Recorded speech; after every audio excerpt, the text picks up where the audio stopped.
Bismillahirrahmanirrahim. Assalamualaikum warahmatullahi wabarakatuh. Innal hamdalillah nahmaduhu wa nasta'inuhu wa nastaghfiruh wa na'udzu billahi min shururi anfusina wa min sayyiati a'malina. May yahdihillahu fala mudilla lahu wa may yudlilhu fala hadiyalah. Asyhadu an la ilaha illallah wahdahu la syarika lahu wa asyhadu anna Muhammadan abduhu wa rasuluh. Ya ayyuhalladzina amanu taqullaha haqqa tuqatih wala tamutunna illa wa antum muslimun wa ba'd. Ikhwah sekalian dimuliakan Allah Subhanahu wa taala, alhamdulillah segala puji dan rasa syukur senantiasa kita panjatkan kehadirat Allah Subhanahu wa taala, yang mana pada sore hari ini kita masih dilimpahkan oleh Allah nikmatnya, dicurahkan karunia-Nya, sehingga dengan izin Allah kita dapat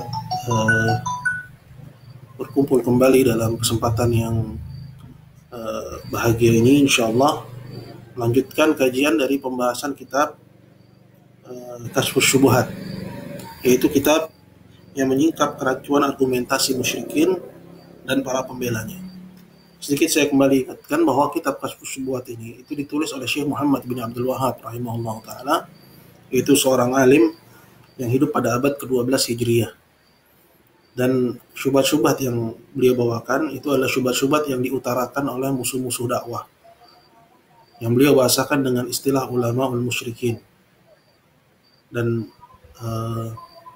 musuh dakwahnya ya, dari para ulama yang ada di zamannya, itu yang paling keras perentangannya dengan Syekh Muhammad bin Abdul Wahhab rahimahullah ta'ala adalah mantan gurunya sendiri, seorang alim al-allamah, seorang yang alim dan merupakan panutan dan rujukan serta teladan dalam hal keilmuan, zuhud, dan juga ya, kedermawanan, yaitu Al-Allamah Muhammad bin Fairuz Al-Ahsa'i. Jadi ikhwah yang sekalian dimuliakan Allah Subhanahu wa taala, mereka lah ya, dan secara khusus Muhammad bin Fairuz Al-Ahsa'i inilah yang dibantah dalam kitab Kashfus Syubuhat. Kemudian syubhat yang diutarakan di sini ada 3. Yang pertama adalah syubhatnya musyrikin, yaitu yang mengatakan bahwa perbuatan peribadatan kepada kuburan ya, dan kepada orang saleh itu bukan kesyirikan. Kemudian yang kedua, yang sudah mengakui bahwa itu kesyirikan namun mengatakan pelakunya tidak kafir secara muayyan. Ya, karena para ulama di zaman Syekh Muhammad bin Abdul Wahhab rahimahullah ta'ala telah mengkafirkan para penyembah kubur itu dengan takfir mutlak. Sehingga tampillah Syekh Muhammad bin Abdul Wahhab dan jadilah dia sebagai pembaharu justru disebabkan karena takfir muayyan. Kemudian terjadilah dialog dan debat serta adu argumen, ya, sehingga ya tetap tinggallah tulisan-tulisan Syekh Muhammad bin Abdul Wahhab rahimahullah ta'ala, dan tenggelam tulisan-tulisan serta karya-karya musuh-musuh dakwah. Kemudian yang ketiga adalah syubhatnya muwahhidin, syubhatnya ahli tauhid yang sudah mengetahui kebenaran dakwah tauhid namun mereka enggan untuk mengamalkannya. Jadi 3 golongan ini yang dibantah dalam kitab yang kita bahas. Kemudian pada pertemuan yang lalu, itu pertemuan yang kedua, kita telah sampai kepada beberapa kesimpulan. Yang pertama tentang pengertian apa itu at-tauhid, ya, di mana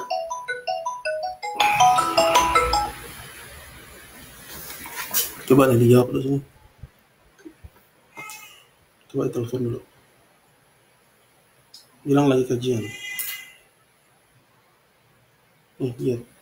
Jet. Lagi ada kajian, nanti lagi teleponnya. Di sana kamu sana. Baik, pada pertemuan yang kedua kemarin kita telah mengambil beberapa persoalan, di antara tentang definisi at-tauhid, bahwa tauhid itu adalah ifradullahi bil ibadah, menunggalkan ibadah atau menunggalkan Allah dalam peribadahan, ya, atau dengan arti lain yang hanya beribadah kepada Allah Subhanahu wa taala semata. Bahwa inilah agama yang Allah Subhanahu wa taala ya amanatkan kepada semua rasul dari semenjak ya utusan Allah yang pertama yaitu Nuh alaihissalam sampai kepada Nabi kita Muhammad sallallahu alaihi wasallam. Kemudian kesyirikan yang pertama kali terjadi itu ada pada kaum Nuh, dan terjadi dari jenis ketaatan. Ya, ini poin yang penting sekali untuk ya kita pahami, bahwa orang-orang yang pertama kali tergelincir ke dalam kesyirikan di zaman Nuh alaihissalam sampai di zaman Nabi kita Muhammad sallallahu alaihi wasallam, semuanya yang menganggap bahwa kesyirikan itu adalah sebagai ketaatan. Ya, sebagai ketaatan. yaitu menganggap bahwa perbuatannya itu bukan sifat kedurhakaan kepada Allah Subhanahu wa taala. Ya, pada kaum Nuh mereka ingin ya mencintai orang-orang saleh, meneladani orang saleh dan memuliakan orang-orang saleh. Apa? Dari GoFood. Sebentar sih.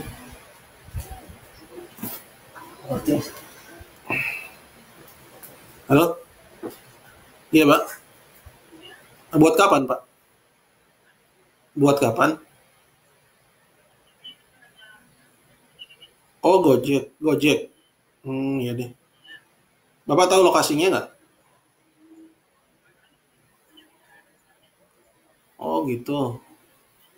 Bapak di mana posisi?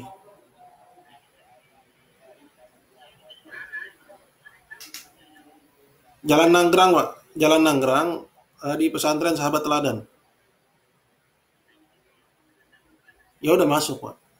Masuk aja, ke dalam ada rumah di dalam. Iya, di dalam ada rumah, bukan perumahan, ada rumah. Iya, udah masuk aja ke dalam, cuman ada 2 rumah di situ. Ya udah ya, saya tunggu ya. Ya udah, Assalamualaikum. Sebentar ya. Tolong bilang bentar dong. Siapa? Hah? Mari. Mat, Ramadan itu bulan suci. Kata siapa bulan suci? Emang dia bilang bulan suci? Emang dosa gitu? Dosa? Emang dosa? Dosa emang? Dosa enggak? Enggak. Ya udah. Makruh. Makan siapa? Suka ngambil hukum. Mulai bagus. Jadi bukan mah. Ya nggak apa-apa. Emang kenapa kalau bulan suci? Berarti lu salah paham. Berarti Ustaz itu salah paham. Bang Jat, Ramadan bulan suci gak?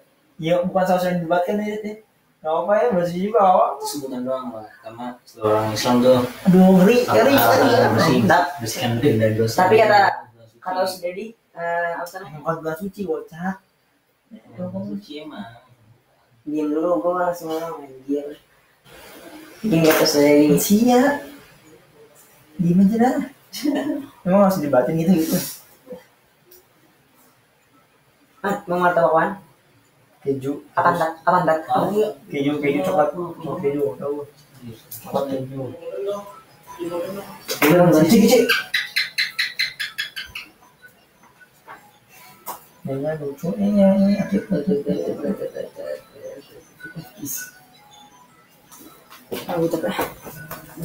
Ya. Mat. Itu nanti kayak Ilham Mat. Itu.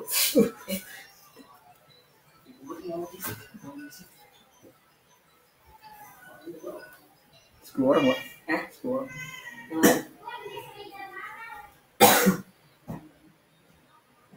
Ini kan.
Qul huwa naba'ul azim.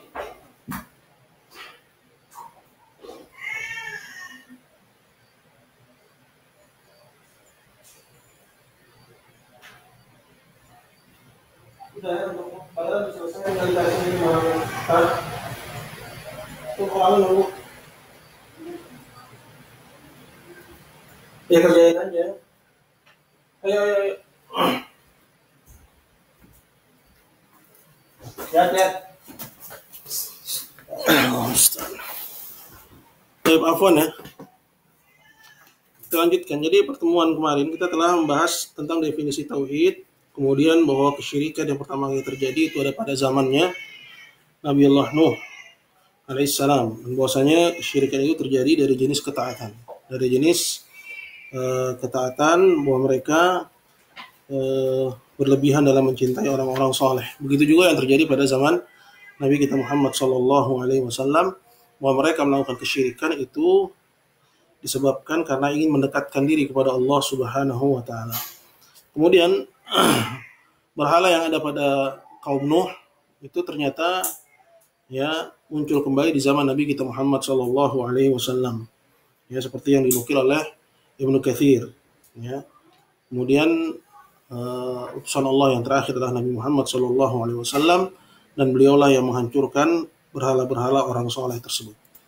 Kemudian hal yang terakhir yang kemarin telah kita sebut juga, bahwa Allah Azza wa Jalla mengutus Nabi kita Muhammad SAW pada kaum yang sudah mengenal ibadah, ya, sudah mengenal ibadah, mengerjakan haji, bersedekah, bahkan mengingat Allah Subhanahu wa taala ya dengan banyak. Persoalannya mereka menjadikan antara Allah dengan makhluk perantara-perantara. Ini yang menjadikan mereka syirik, jatuh kepada kesyirikan yang akbar. Mereka menjadikan antara Allah dengan makhluk perantara-perantara ya dari orang-orang soleh, ya, dari para nabi, para wali, para malaikat dan seterusnya, dengan maksud ingin mendekatkan diri kepada Allah Subhanahu wa taala, dan dengan maksud ingin mengharapkan syafaatnya orang-orang soleh tersebut di sisi Allah Jalla wa ala. Karena itulah Allah Subhanahu wa taala mengutus Nabi kita Muhammad SAW untuk memperbaharui bagi mereka agama bapak moyang mereka, yaitu Ibrahim alaihissalam. Jadi bapak moyang mereka adalah Ibrahim alaihissalam, yaitu ya nabi min anbiya'illah yang menyuruh kepada tauhidillah Subhanahu wa taala. Ya. Jadi sebagaimana orang Yahudi dan juga orang Kristen yang menisbatkan agamanya kepada ya nabi-nabi Allah, begitu juga orang-orang musyrikin di Mekah menisbatkan agamanya kepada nabi bin anbiya'illah. Ya, artinya mereka tidak merasa bahwa mereka melakukan kesyirikan. Maka Allah utus kepada mereka Nabi kita Muhammad SAW untuk memperbaharui bagi mereka agama bapak moyang mereka dan mengajak mereka kepada tauhid yang sesungguhnya. Nah, sekarang kita akan masuk kepada bab yang kedua. Ya, pada bab yang kedua yaitu tentang kondisi musyrikin dan hakikat kesyirikan mereka. Berkata Syekh Muhammad bin Abdul Wahhab rahimahullah taala, "Wa illa fa haula'il musyrikun alladziina qatalahum Rasulullah sallallahu alaihi wasallam yashhaduna anna Allah wal khaliqur raziqu wahdahu la syarika lah wa annahu la yarzuqu illa hu wa la yuhyi illa hu wa la yumitu illa hu wa la yudabbiru al-amra illa huwa wa anna jami'as samawati as-sab' wa man fihinna wal aradina as-sab' wa man fiha kulluha abiduhu wa tahta tasarrufihi wa qahrihi." Jadi orang-orang musyrikin di zaman Nabi SAW itu, ya, sekalipun mereka mengenal ibadah dan mencintai Allah dan mengenal beragam macam akhlak-akhlak yang terpuji dan budi pekerti yang tinggi, namun mereka tetap kafir. Yang menjadikan mereka kafir itu apa? Yang menjadikan mereka kafir adalah karena memberikan ibadah kepada selain Allah dari orang-orang soleh, para nabi, para malaikat dan seterusnya. Dan itu pun mereka lakukan di atas asumsi bahwa orang soleh itu hanya perantara. Hanya perantara ya, yang bisa mendekatkan diri mereka kepada Allah, dan hanya perantara yang bisa ya, memberikan syafaat untuk mereka di sisi Allah Subhanahu wa taala. Nah, kemudian dalam bab yang kedua ini, Syekh Muhammad bin Abdul Wahhab ini menerangkan bahwa orang-orang musyrikin itu ya mereka ya mengetahui bahwa Allah itu ya pencipta, pemilik, pengatur, tidak ada sekutu baginya. Artinya bahwa orang-orang musyrikin di zaman Nabi SAW dalam hal rububiyah mereka menauhidkan Allah Jalla wa'ala. Berkata Syekh, qala wa illa fa'ula'il musyrikin, adalah orang-orang musyrikin alladzina qatalahum Rasulullah SAW, yang diperangi oleh Rasulullah SAW, yashhaduna anna Allah wal khaliqur raziqu wahdahu la syarikalah. Mereka bersaksi bahwasanya Allah adalah pencipta dan pemberi rizki satu-satunya, tidak ada sekutu baginya. Jadi musyrikin yang dulu diperangi Nabi SAW itu sudah mengakui Allah satu-satunya pencipta. Ya, bukan lagi ya menafikan dan meniadakan eksistensi Allah Jalla wa Ala sebagai pencipta, tapi mengakui Allah sebagai pencipta, mengakui bahwa Allah sebagai pemberi rizki satu-satunya dan tidak ada sekutu baginya. Jadi dalam hal ini ya mereka sudah lempeng. Ya, namun mereka tetap musyrik. Kenapa? Karena yang dituntut dalam Islam bukan kelurusan tauhid rububiyah, melainkan kelurusan dalam tauhid al-uluhiyah. Wala yuhyi wala yumitu illahu. Dan mereka mengakui tidak ada yang menghidupkan kecuali Allah, tidak ada yang mematikan kecuali Allah. Wala yudabbirul amra illahu, dan tidak ada yang mengatur segala urusan kecuali Allah. Wa anna jami'as samawati sab'a wa man fihinna, dan bahwasanya segenap langit yang 7 lapis dan siapa yang ada padanya, wal aradhina sab', dan bumi yang 7 lapis, wa man fiha, dan siapa yang ada padanya, kulluha abidu, semua adalah hamba Allah. Semua adalah ya ciptaan Allah, wa tahta tasarrufihi, dan berada di bawah kendali Allah, wa qahrihi, dan berada di bawah kekuasaan Allah. Jadi ini tentang keyakinan orang-orang musyrikin di zaman Nabi SAW dalam persoalan rububiyah. Mereka tidak musyrik dalam hal rububiyah. Ya, namun mereka statusnya musyrik, kafir, karena kekufuran yang mereka lakukan dalam perkara uluhiyah. Maka gimana lagi dengan orang-orang di zaman sekarang yang kekufurannya sampai kepada taraf rububiyah. Dalam uluhiyah mereka menyembah selain Allah, dalam perkara rububiyah mereka meyakini ada selain Allah yang bisa menurunkan hujan. Ada selain Allah yang bisa memberikan rizki. Ya, bahkan mereka meyakini ada sebagian orang yang bisa memindahkan penyakit dari manusia kepada binatang.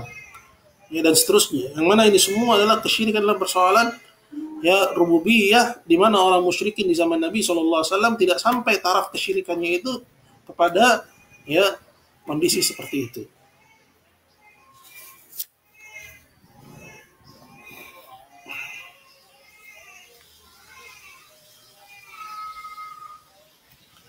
Kita langsung pindah ke halaman 35. Kelanjutannya berkata penulis, فَإِذَا أَرَدْتَ الدَّلِيلَ عَلَى أَنَّ هَؤُلَاءِ الْمُشْرِكِينَ الَّذِينَ قَاتَلَهُمْ رَسُولُ اللَّهِ صَلَّى اللَّهُ عَلَيْهِ وَسَلَّمَ يَشْهَدُونَ لِلَّهِ هَذِهِ شَهَادَةً فَاقْرَأْ قَوْلَهُ تَعَالَى. Apabila kamu menginginkan dalil bahwa orang musyrikin dulu yang diperangi Rasulullah SAW, mereka bersaksi ya dengan kesaksian ini bagi Allah, yaitu bersaksi dengan tauhid rububiyah, faqra qaulahu ta'ala. Maka silahkan baca firman Allah Subhanahu wa taala. Sini sebutkan ada banyak ayat. Ya, jadi ada banyak ayat dalam Al-Qur'an yang menerangkan bahwa orang-orang musyrikin di zaman Nabi SAW itu sudah menauhidkan Allah dalam persoalan rububiyah. Ya. Nah, sekarang ini ada orang yang mengatakan ya, orang-orang Wahabi mengatakan orang musyrikin menauhidkan Allah dalam persoalan rububiyah. Bukan Wahabi tapi Al-Qur'an. Namun Al-Qur'an yang mengatakan bahwa mereka dalam persoalan rububiyah itu nggak ada kesalahan di situ. Jadi kita harus ya insaf, harus insaf. Mereka kesalahannya bukan dalam persoalan rububiyah, namun kesalahan dalam persoalan uluhiyah. Ya. Justru karena pengakuan mereka dalam persoalan rububiyah, ya uluhiyah mereka yang keliru itu mereka dicela. Ya, karena seharusnya orang yang mengakui rububiyah itu secara otomatis juga mengakui uluhiyah bagi Allah Azza wa Jalla. Orang yang tahu hanya Allah pencipta milik pengatur, harusnya dia hanya beribadah kepada Allah semata. Ya, jadi ya, kalau ini ingin dinafikan berarti kita ya menghapus argumentasi Quran. Kita menghapus argumentasi Quran. Justru kondisi musyrikin yang mengakui rububiyah bagi Allah Subhanahu wa taala itu ya menjadi hujjah ya di sisi Allah Subhanahu wa taala kepada musyrikin. Ya, kenapa kalian tidak menauhidkan Allah Azza wa Jalla dalam persoalan uluhiyah? Jadi itu pijakan. Rububiyah itu justru pijakan. Ya, dalam ya mencela apa yang dilakukan oleh orang-orang musyrikin yang menyekutukan Allah dalam persoalan ya uluhiyah. Ya. Jadi lucu ya kalau ada sekarang orang-orang yang mengatakan Wahabi katanya mengatakan orang musyrikin menauhidkan Allah dalam persoalan rububiyah. Nah, kita katakan bukan Wahabi yang mengatakan musyrikin itu menauhidkan Allah dalam persoalan rububiyah, namun Al-Qur'an. Dan Al-Qur'an menjadikan itu sebagai pijakan. Ya, sebagai pijakan. Ya, dalam mencela keyakinan musyrikin yang mereka jatuh kepada kesyirikan dalam persoalan uluhiyah. Ini bisa dipahami. Baik, kita ambil dalilnya. Yang pertama adalah surat Yunus ayat 31. Allah berfirman, "Qul may yarzuqukum minas sama'i wal ardi amma yamliku as-sam'a wal absar, wa may yukhrijul hayya minal mayyit wa yukhrijul mayyita minal hayy, wa Wa man yudabbirul amra fasayaquluna Allah faqul afala tattaqun. Katakanlah wahai Muhammad, siapakah yang memberi rezeki kepada kalian dari langit dan bumi, dan siapakah yang menguasai pendengaran dan penglihatan, dan siapakah yang mengeluarkan yang hidup dari yang mati, dan mengeluarkan yang mati dari yang hidup. Ini diantara tafsirannya, mengeluarkan bijian dari tumbuhan dan mengeluarkan tumbuhan dari bijian. Wa may yudabbirul amra, dan siapakah yang menguasai seluruh urusan, itu mengatur semua urusan, fasayaquluna Allah, maka mereka pasti akan mengatakan Allah. Ya. Maksudnya orang-orang musyrikin itu kalau ditanya, ya, pertanyaan ini semua, mereka nggak akan menampik bahwa Allah Subhanahu wa taala yang menguasai itu semua, beri rezeki dari langit dan bumi, menguasai pendengaran dan penglihatan, mengeluarkan yang mati dari yang hidup dan hidup yang mati, dan yang mengatur semua urusan. Orang musyrikin tidak akan menampik bahwa yang mengurus itu semua adalah Allah. Ya, lihat di sini apa kata Allah selanjutnya, faqul afala tattaqun. Maka katakan kepada mereka, Muhammad, tidakkah kalian bertakwa? Artinya apa? Bahwa keyakinan mereka terhadap rububiyah itu sebagai pijakan untuk mencela mereka. Kenapa mereka menyekutukan Allah dalam persoalan uluhiyah? Ya, jadi lucu kalau ada orang sekarang menafikan ya hakikat ini. Ya. Menafikan hakikat bahwa orang musyrikin menauhidkan Allah dalam persoalan rububiyah. Ya. Seperti yang beredar di beberapa rekaman-rekaman video. Ya, pertama ini ya teks Quran. Yang kedua bahwa ini adalah argumentasi Quran. Ya, bahwa musyrikin itu menauhidkan Allah dalam persoalan rububiyah itu sebagai argumentasi Quran. Quran membangun argumentasinya di atas realita ini. Ya, kalau ibaratnya kurang tepat, ya mohon dimaafkan. Tapi intinya bahwa seperti itulah ya Al-Quran menjadikan persoalan rububiyah itu sebagai pijakan. Kalau kalian tahu bahwa Allah pencipta, pemilik, pengatur, kenapa kalian menyekutukan Allah? Gitu loh. Dalam persoalan uluhiyah. Jadi ini ayat yang pertama. Ayat yang kedua, ayat yang ada pada surat Al-Mu'minun di ayat 84 dan 89. Wa qawluhu, yaitu firman Allah Ta'ala, qul limanil ardu wa man fiha in kuntum ta'lamun. Sayaquluna lillahi qul afala tadhakkarun. Katakanlah wahai Muhammad ya kepada orang-orang musyrikin itu, kepunyaan siapakah bumi ini dan semua yang ada padanya jika kalian mengetahui? Maka mereka akan menjawab, kepunyaan Allah. Faqul afala tadhakkarun, maka katakanlah, maka apakah kamu tidak ingat? Artinya, kok bisanya kamu tahu bahwa Allah yang menguasai langit dan bumi, namun kamu malah beribadah kepada selain Allah, gitu loh. Ya. Kemudian, qul man rabbus samawati sab'i wa rabbul arsyil azim. Katakanlah kepada mereka wahai Muhammad, siapakah penguasa langit yang 7 lapis dan siapakah penguasa al-arsy yang besar? Sayaquluna lillah. Maka orang musyrikin itu akan menjawab, itu semua milik Allah. Qul fa afala tattaqun. Maka katakan kepada mereka, kenapa kalian tidak bertakwa? Sama ya metode argumentasinya. Itu menjadikan tauhid rububiyah yang ada pada mereka sebagai pijakan dalam ya mencela tauhid rububiyah, tauhid uluhiyah yang mereka langgar. Kemudian Allah mengatakan selanjutnya, qul man biyadihi malakutu kulli syai'. Katakanlah, siapakah yang di tangannya berada kekuasaan atas segala sesuatu? Wa huwa yujiru wa la yujaru alaih. Sedangkan dia melindungi dan tidak ada seorang pun yang bisa berlindung darinya. In kuntum ta'lamun, jika kalian benar-benar mengetahui, sayaquluna lillah, maka orang musyrikin itu akan menjawab, milik Allah. Ya. Itu di tangan Allah lah ya kerajaan segala sesuatu. Qul fa anna tusharun. Katakan lagi kepada mereka wahai Muhammad, bagaimana kalian bisa dipalingkan? Ya, jadi ayat-ayat ini dan juga banyak sekali ayat dalam Al-Qur'an semuanya menegaskan bahwa orang-orang musyrikin Mekah itu sudah mengakui rububiyah Allah Azza wa Jalla. Ini poin yang pertama. Poin yang kedua, bahwa rububiyah itu sebagai pijakan dalam mencela kekeliruan mereka dalam persoalan ya uluhiyah.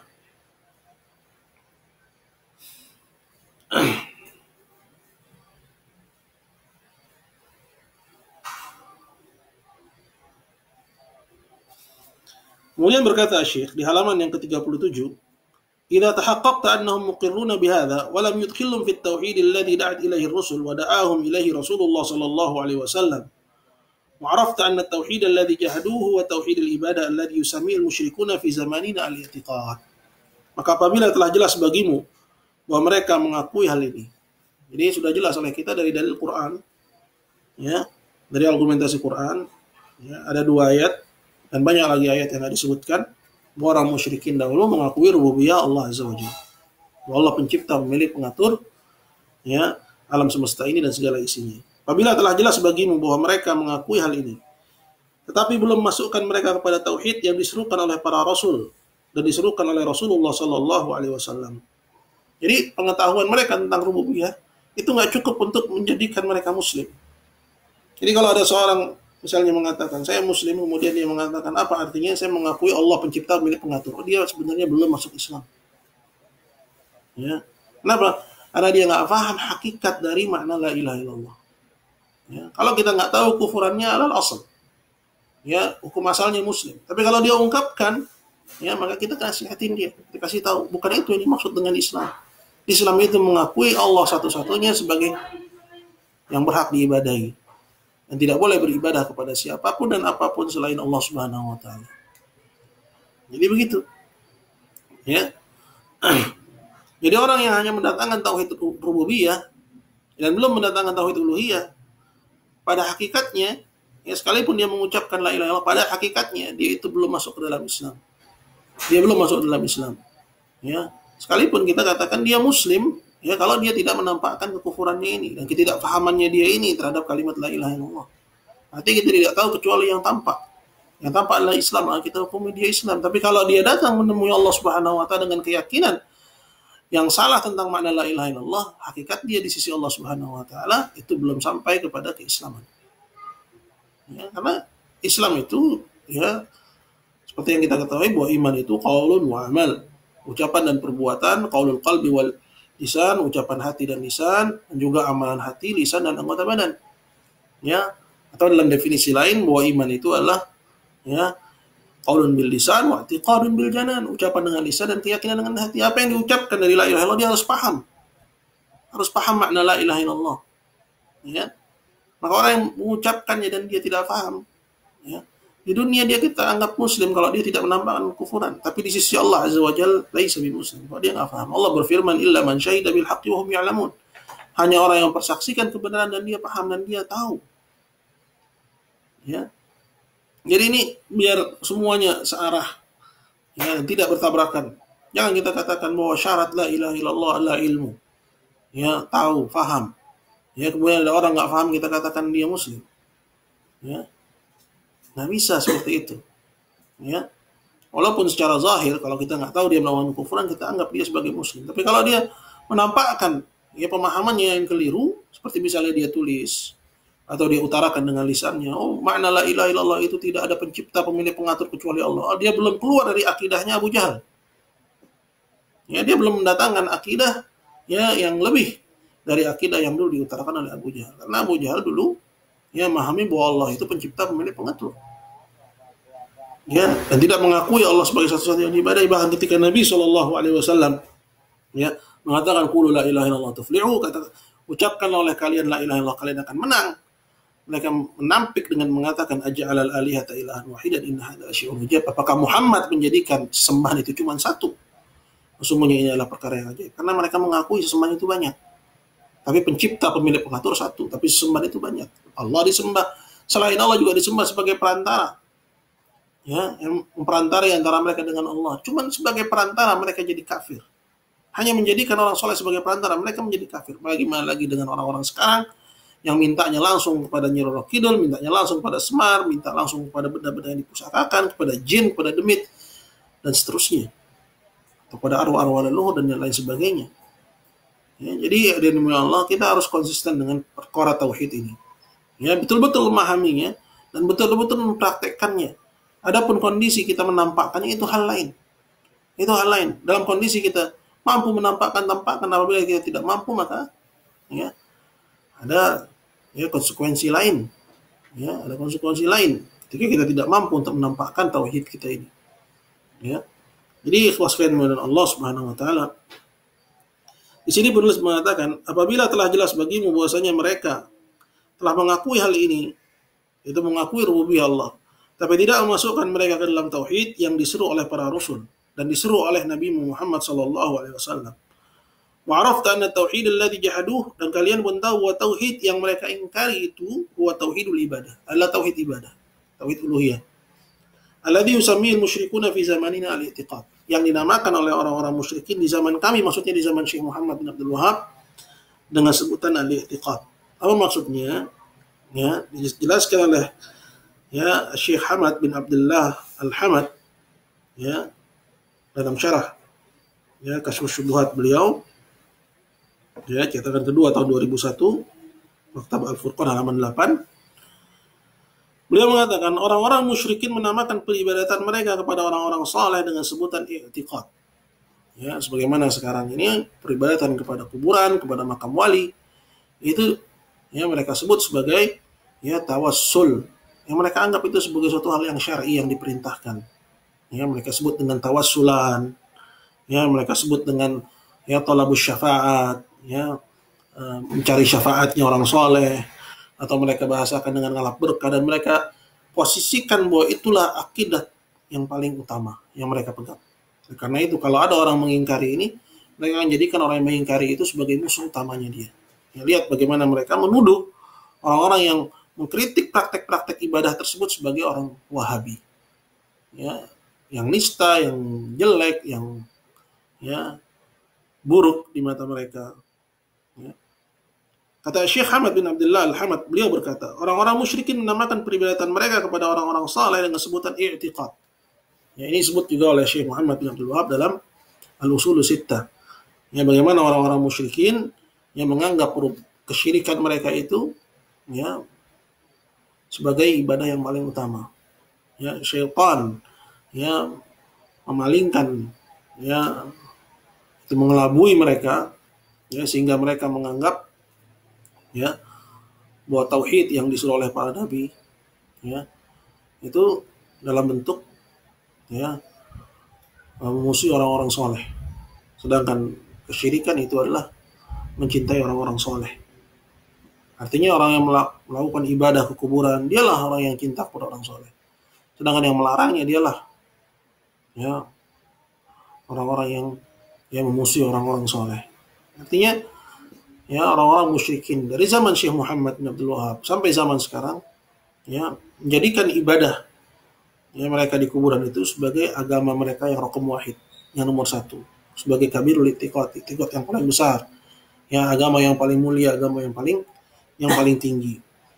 Sekarang mereka namakan perbuatan itu dengan tawassul. Jadi di zaman Syekh ya orang-orang musyrikin menamakan perbuatan mereka di kuburan orang-orang saleh itu ya sebagai i'tiqad, ya ibadah yang paling mulia. Nah, di zaman kita pun juga begitu. Di zaman kita orang-orang tersebut menamakan perbuatan mereka dari kesyirikan di kuburan orang-orang saleh dengan nama tawassulan. Ya. Mereka membungkus kesyirikan dengan nama-nama indah yang menipu. Ya.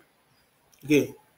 Di sini saya ada faedah disebutkan di halaman 38. Faedah pertama, peribadatan kepada orang saleh bagi orang-orang musyrikin dulu dan sekarang adalah ketaatan yang paling tinggi dan bentuk ketundukan kepada Allah yang paling besar. Ini persoalan yang sering luput dari banyak orang yang belajar tauhid. Jadi mereka menyangka bahwa kesyirikan itu di mata pelakunya di zaman Nabi itu adalah kemaksiatan. Enggak. Ya, kesyirikan yang mereka lakukan di mata pelakunya di zaman Nabi itu adalah ketaatan yang paling tinggi. Ya, makanya ketika mereka disuruh untuk meninggalkan, mereka menolak dengan sekuat tenaga. Seperti yang terjadi sekarang ini. Jadi mengingkari orang minum khamar, mengingkari orang ya melakukan zina itu masih lebih mudah daripada mengingkari kesyirikan. Kenapa? Karena kesyirikan di mata pelakunya itu ketaatan yang paling tinggi. Kok orang mau mendekatkan diri kepada Allah dilarang? Gitu kata mereka. Jadi poinnya, mereka bukan melakukan kesyirikan itu dalam rangka membangkang kepada Allah atau mendurhakainya, melainkan dalam rangka mendekatkan diri kepada Allah dengan sedekat-dekatnya sebagaimana diterangkan nas Al-Quran. Al-Imam Mujaddid rahimahullah berkata dalam Sittatu Mawadhi' minas Sirah. Ini kitab lain dari beliau. Kata Syekh, maka apabila kamu telah memahami bahwa mereka melakukan banyak dari perbuatan, sebagiannya mereka ketahui sebagai kezaliman dan permusuhan seperti zina, dan mereka juga melakukan beberapa ibadah guna mendekatkan diri kepada Allah seperti haji, umrah, dan sedekah pada orang-orang miskin, berbuat baik kepada mereka dan lain sebagainya. Dan ibadah mereka yang terbesar adalah kesyirikan.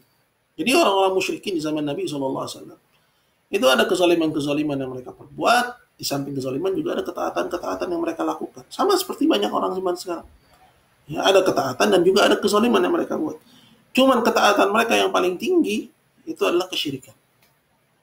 Ya. Begitu juga di zaman sekarang. Ya.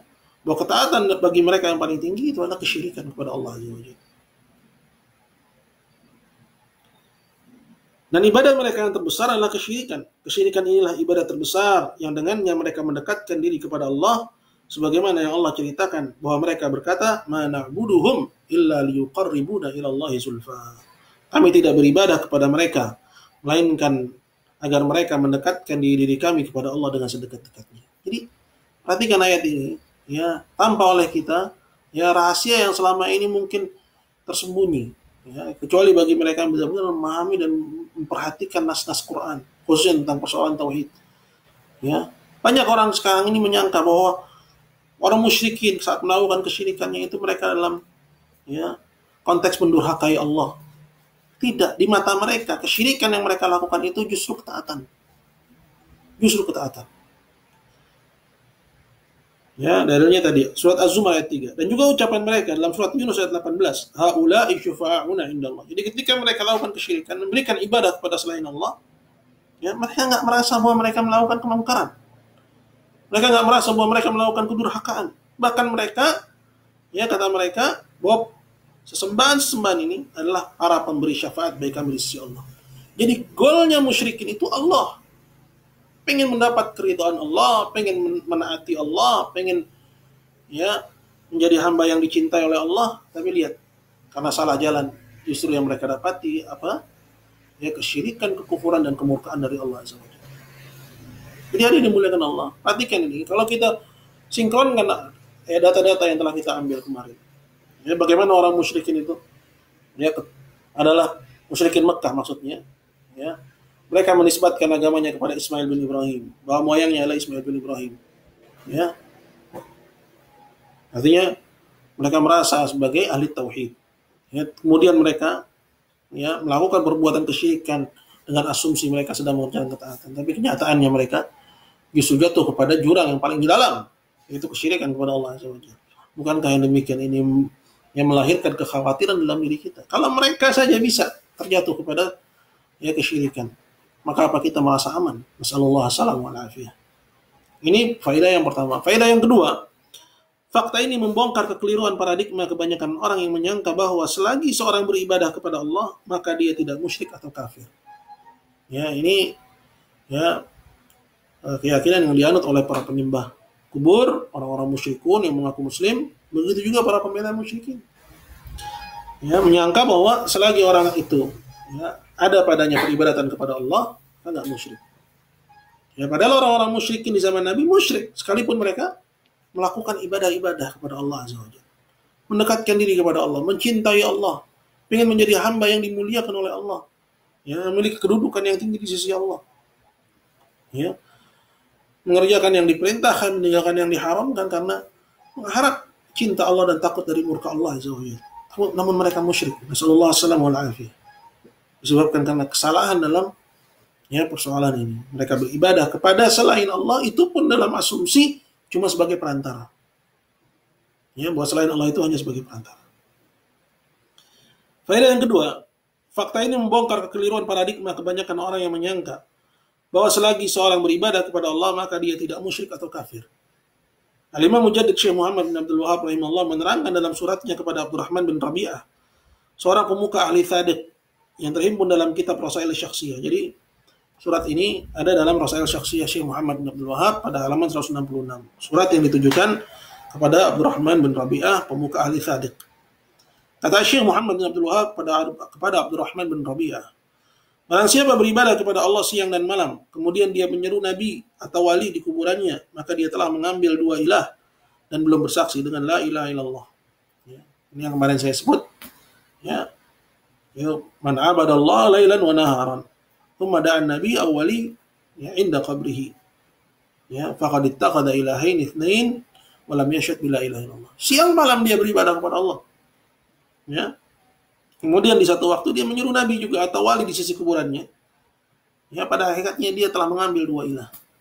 Ya, berarti ilahnya ada dua, berarti batal la ilaha illallahnya. Walam yashhad bila ilallah. Dan dia tidak dianggap telah bersaksi dengan la ilaha illallah. Ya. Kemudian berkata beliau,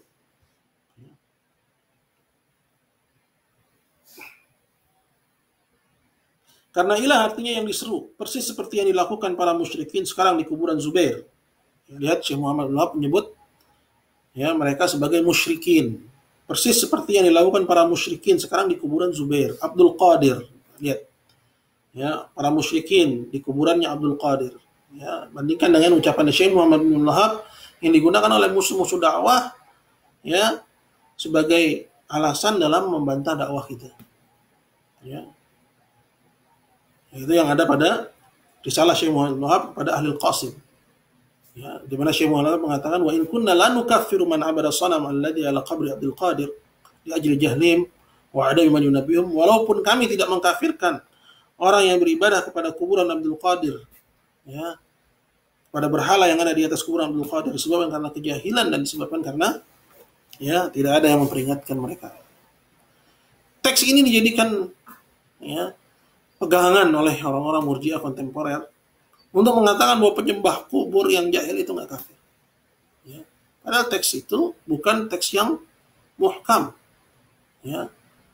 Ada teks-teks lain dari Syekh Muhammad Wahab yang berseberangan dengan teks itu. Jadi harus dikompromikan. Jadi jangan sembarangan mengambil teks, jangan asal comot gitu loh. Kata mereka kan gitu. Nah kita balikin, antum jangan asal comot. Lihat bagaimana para ulama mendudukkan teks-teks itu. Ya. Teks-teks tersebut yang ada dalam risalah ila Ahlul Qasim ya yang dijadikan pegangan oleh orang-orang Murji'ah itu sudah diterangkan oleh para murid-murid Syekh Muhammad bin Abdul Wahab dan oleh para ulama panutan di zaman sekarang. Ya.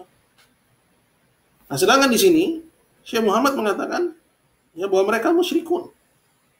Ya. Kita kan di sini ya seperti yang dilakukan para musyrikin sekarang di kuburan Zubair, Abdul Qadir atau selain mereka. Disebut sebagai musyrikun. Ya. Jadi jangan ambil sebagian, meninggalkan sebagian. Baik, kita lanjut. Dan seperti yang dilakukan sebelum ini di kuburan Zaid dan selainnya, itu Zaid bin Khattab. Jadi musyrikin di zaman Syekh Muhammad bin Wahab juga beribadah kepada kuburan Zaid bin Khattab. Dan barang siapa menyembelih untuk Allah 1000 sembelihan, ya untuk Allah 1000 sembelihan, man dhabaha lillahi al-fadhiyah, barang siapa menyembelih untuk Allah 1000 sembelihan. Ya, thumma dhabaha lin-nabi, kemudian dia menyembelih untuk Nabi satu. Ya. Au ghairihi atau selain Nabi, faqad ittakhadha ilahain itsnain, berarti dia telah mengambil dua ilah. Ini hal yang sederhana. Bahwa ucapan la ilaha illallah, tidak ada ilah, artinya tidak ada yang ya kita berikan kepadanya ibadah kecuali Allah Azza wa Jalla. Nah, kalau ada dia ibadah kepada Allah, kemudian di samping itu dia beribadah kepada selain Allah, ya maka dia belum menunaikan la ilaha illallah. Dan orang yang belum menunaikan la ilaha illallah, dia tidak disebut sebagai muslim. Hal yang sederhana jadi rumit dan jelimet disebabkan karena orang-orang Murji'ah. Ya, ini dosanya Murji'ah kontemporer besar sekali. Ya, mengelabui umat bahwa mereka adalah salafi ahlus sunnah. Ya, tapi mereka adalah para pengacara musyrikin. Nasallallahu alaihi wasallam. Ya, maka hati-hati orang-orang yang menulis, hati-hati orang-orang yang membuat status, hati-hati orang-orang yang menggembosi ya dakwah yang dibawa oleh ya Syekh Muhammad bin Abdul Wahab rahimahullahu taala. Ya kalau antum nggak sepakat, ya split. Saya nggak sepakat, boleh. Ya cuman antum nggak sepakat dengan dalil. Ya, cuman yang tidak diinginkan di sini adalah antum gabungkan. Ya, seolah-olah dakwah Syekh Muhammad bin Abdul Wahab rahimahullahu taala, ya itu memberi uzur pada penyembah kuburan. Ya, padahal antum gabungkan antara madrasatain, madrasah Najd dengan madrasah Urdun. Ya. Dan Urdun punya madrasahnya sendiri, sedangkan Syekh Muhammad Wahab, ya ulama-ulama Najd punya madrasahnya sendiri. Pisahkan. Ya. Itu yang ilmiah. Kemudian kita lanjutkan dalam kitab tafsir kalimat tauhid yang terhimpun dalam kitab silsilah Syarah Rasail Syekh Shalih Al-Fauzan pada halaman 157 sampai 158. Syekh Muhammad bin Abdul Wahab berkata, dan kalian tahu bahwa di antara orang-orang kafir terlebih orang Nasrani, orang Kristen, ada yang beribadah kepada Allah siang dan malam. Ingat ya, orang Kristen dalam konteks ini, ya kita jangan larikan dia kepada kafir asli. Memang mereka kafir asli, namun mereka orang yang mengklaim pengikut Nabi. Yahudi pengikut Nabi, musyrikin juga mengklaim sebagai pengikut ajaran Ismail bin Ibrahim. Dan kalian tahu bahwa di antara orang-orang kafir, terlebih lagi orang Nasrani, ada yang beribadah kepada Allah siang dan malam, zuhud terhadap dunia, menyedekahkan sebagian rizki yang mereka punya, mengucilkan diri di bilik-bilik ibadahnya, menghindari manusia. Lihat, ya, orang-orang yang ahli ibadah dari orang-orang Kristen, orang-orang Yahudi. Apa kata Syekh selanjutnya? Tapi kendati demikian dia tetap orang kafir, musuh Allah, kekal di neraka disebabkan keyakinannya terhadap Isa atau selain Isa dari para wali. Dia menyerunya atau menyembelih untuknya atau bernazar kepadanya. Ini hakikat yang mengerikan sesungguhnya. Orang udah beribadah kepada Allah. Ya, cukup bagi kita kondisi orang musyrikin di zaman Nabi. Pengen dekat sama Allah yang dia dapat kekufuran. Nah, gimana lagi dengan orang yang tidak mendekat kepada Allah sama sekali. Ya. Yang terlihat juga orang-orang Kristen seperti yang diungkap di sini oleh Syekh Muhammad bin Abdul Wahab. Ada dari mereka yaitu para rahibnya, orang-orang zuhudnya, yang membatasi diri dari hal-hal yang menurut mereka merusak ya kesucian, ya, rajin beribadah, bersedekah, ya, donasi sana, donasi sini, mengharapkan ibadah yang diterima oleh Allah, tapi mereka tetap orang kafir, kekal di neraka jahanam disebabkan karena keyakinan terhadap Isa. Apa keyakinan mereka terhadap Isa? Anak Tuhan. Ya, namun apa yang dilakukan oleh orang-orang musyrikin? Mereka beribadah kepada selain Allah dari para wali, para nabi, memposisikan kesembahannya itu sama dan sederajat dengan Allah Subhanahu wa taala.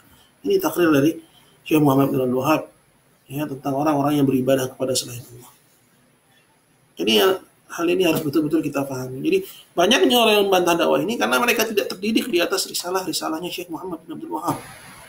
Ya, kalaupun mereka membahas risalah Syekh Muhammad bin Abdul Wahab itu dalam bingkai pemahaman yang sudah rusak. Dalam bingkai pemahaman yang sudah rusak. Ya. Itu mengambil rasail Syekh Muhammad Wahab melalui ulama-ulama yang terpapar dengan syubhat irja, sehingga akhirnya ya apapun petunjuk yang dapat dari kitab Syekh Muhammad Wahab itu dia larikan dalam bingkai yang sudah dia pahami sesuai ya konteks pemahaman irja'nya dia. Sallallahu alaihi wasallam. Jadi kesimpulan dari ya, ini masih ada sedikit lagi ya di halaman 40. Ini nukilan juga. Al-Imam As-San'ani yang wafat pada tahun 1182 Hijriah.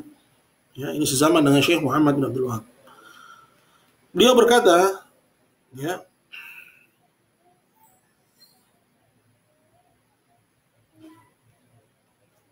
dalam risalahnya, ya, Tathhirul I'tiqad. Barang siapa menyuruh Allah siang dan malam, sembunyi dan terang-terangan dengan rasa harap dan cemas, kemudian di samping Allah dia menyeru selain Allah, maka dia telah menyekutukan Allah dalam ibadahnya. Dengan kata lain, ya ini ya selesai perkataannya Musanna'ani, kemudian saya katakan dengan kata lain, seseorang yang beribadah kepada Allah belum tentu dia tidak menyekutukan Allah. Perhatikanlah. Ya, seorang yang beribadah kepada Allah belum tentu dia tidak jatuh kepada kesyirikan. Berapa banyak orang yang sudah beribadah kepada Allah, ya, namun dia juga menyekutukan Allah Subhanahu wa taala. Allah taala a'lam. Baik, ini aja ya di sore hari ini. Ya, mohon maaf atas banyaknya gangguan ya. Qadarullah ma syaa fa'al. Kalau ada yang ingin dikomentari dan ingin ditanyakan, silakan tinggalkan di kolom komentar. Nah, ada pertanyaan enggak? Nah.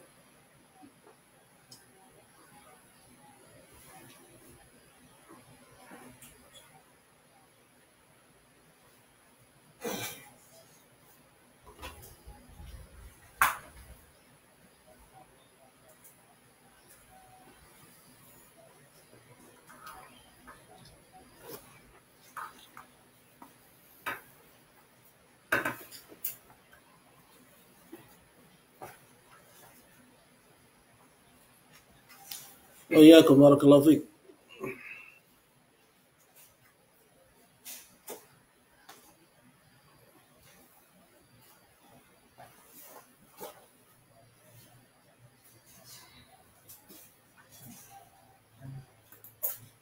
Baik.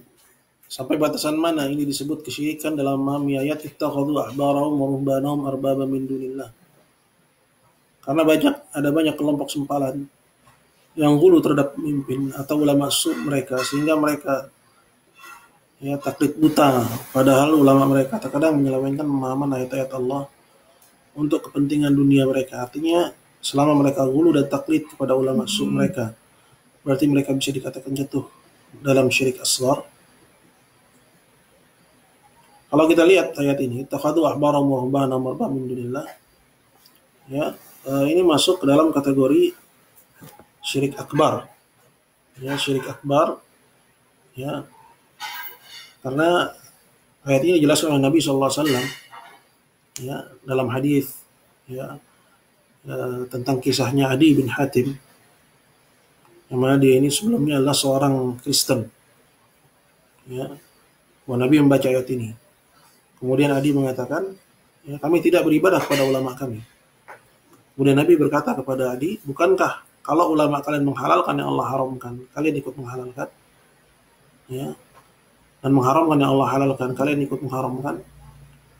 Ya, kemudian Adi mengatakan, iya. Lalu Nabi bilang, fatilka ibadatuhum, itulah bentuk ibadah mereka kepada ulamanya. Jadi persoalan-persoalan yang terang, ya, dari nas-nas baik Quran dan hadis. Ya, kalau ada seorang alim justru, ya, membaliknya, yang haram dijadikan halal, yang halal dijadikan haram, kemudian diikuti hanya karena mengikuti ulama, meninggalkan teks, itulah peribadatan kepada ulama. Ya. Adapun sikap gulu dalam pengertian umum, ya, ini hukumnya bisa berbeda-beda. Ya, tergantung pada kasusnya. Ada yang bisa jatuh pada syirik asghar, ada yang bisa jatuh pada syirik akbar. Ya. Namun terkait dengan ayat ini, ya, itu menghalalkan yang Allah haramkan atau mengharamkan yang Allah halalkan. Misalnya Allah bilang zina haram, kemudian dia bilang halal, kemudian kita ikutin karena pendapat ulama, dia kan orang pintar. Ya. Maka orang tersebut jatuh kepada, ya, kekufuran dari dua sisi, tidak mengkafirkan orang kafir, ya, dan mengkafirkan orang kafir karena dia telah menghalalkan yang Allah haramkan. Kemudian yang kedua, mengikuti ulama su dalam menghalalkan yang Allah haramkan. Jatuh pada kekufuran dari dua sisi. Allahu a'lam bishawab. Baik lagi.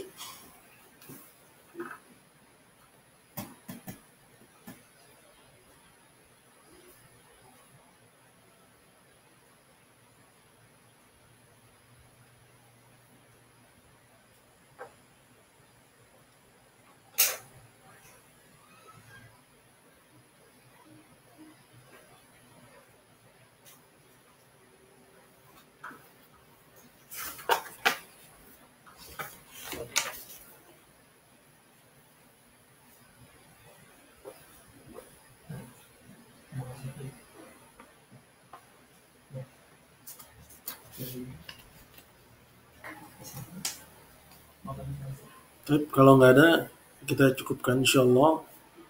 Semoga apa yang disampaikan bermanfaat. Kita akhiri. Subhanakallahumma wa bihamdika asyhadu an la ilaha illa anta astaghfiruka wa atubu ilaik. Assalamualaikum warahmatullahi wabarakatuh. Jazakumullah khairan.